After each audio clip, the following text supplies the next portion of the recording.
Hello mga kapikat, this is your Ate Janice at your service. For today's video is magsasaing ako para sa hapunan namin.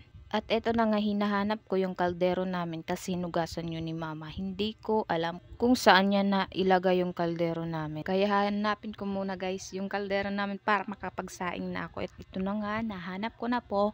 Nasa may lababo pala namin yung kaldero. Hindi ko lang nakita, hindi ko lang napansin kasi tawag dito nakakulob siya.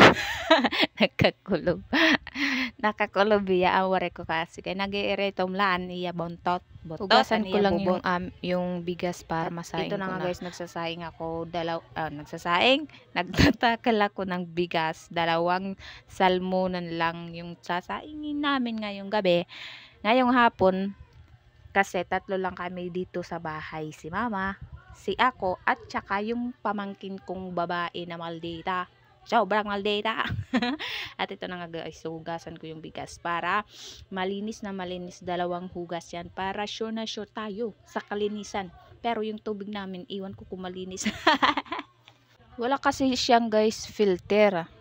Try ko bumili, try ko mamili sa TikTok or sa Shopee kung may mabili ako. Yung pang-filter ba guys ng tubig, yung inilalagay sa tawag dyan yan na nilalabasan ng tubig, yung gripuhan ba yan. At ito na guys, sasabuan ko na siya para maisaing ko na kasi wala kaming gas ngayon.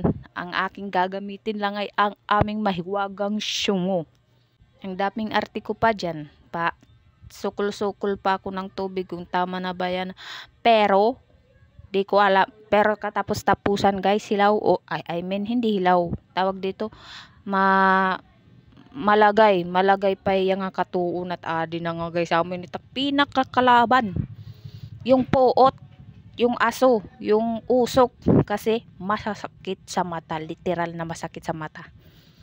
Pero okay lang yan, at least nakakatulong tayo or nakakabawas tayo sa mga polluted air. Polluted air! Nakakatulong tayo sa ating Mother Earth para alagaan yung ating kalikasan. O Mother Earth, yun na yun. At ito, didistansya muna ako kasi ang hapde ng usok sa aking mata, hindi ko kaya. Kailangang alagaan natin ang ating mga mata, ingatan natin sa bawat makakasakit nito. Dapat iwasan natin tulad ng pag-iwas niya sa akin. Ay! At ito nga guys, yung gas namin is nakatingga lang kasi wala ngang laman. Wala kaming budget para sa gasol. Display lang muna yan for today's video. Saka na tayo bibili pag may pambili na, 'di ba? At ito guys, balikan ko lang yung sinaing ko, baka wala na siyang apoy. At ito nga, meron pa siyang apoy. Dagdagan ko yan ng sungo guys, para panggatong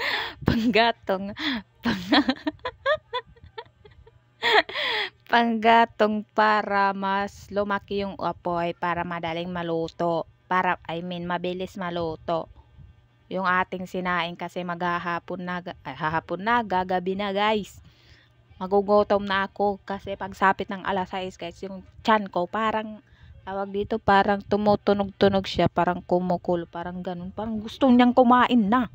Hindi pa dapat oras ng pagkain kasi tamang pagkain is 8 PM mo. 8 PM kapag kakain, gutom na nga ako. Kaya ito nga guys, wipayan ko muna siya. At eto na nga sa kahihintay ko at ako'y naboring pa sayo. Sayo muna, tsingera, bangera, syangera, warak. At ito, model. Isip to yun na sayo.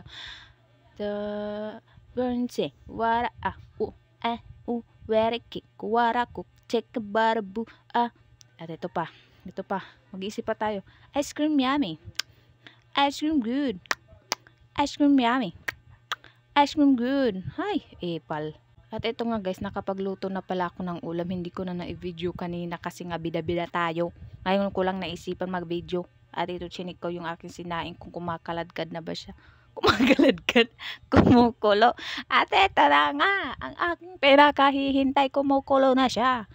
Konting bantay na lang yan. Ay, kahit hindi ko nabantayan, ubusin ko lang yung apoy.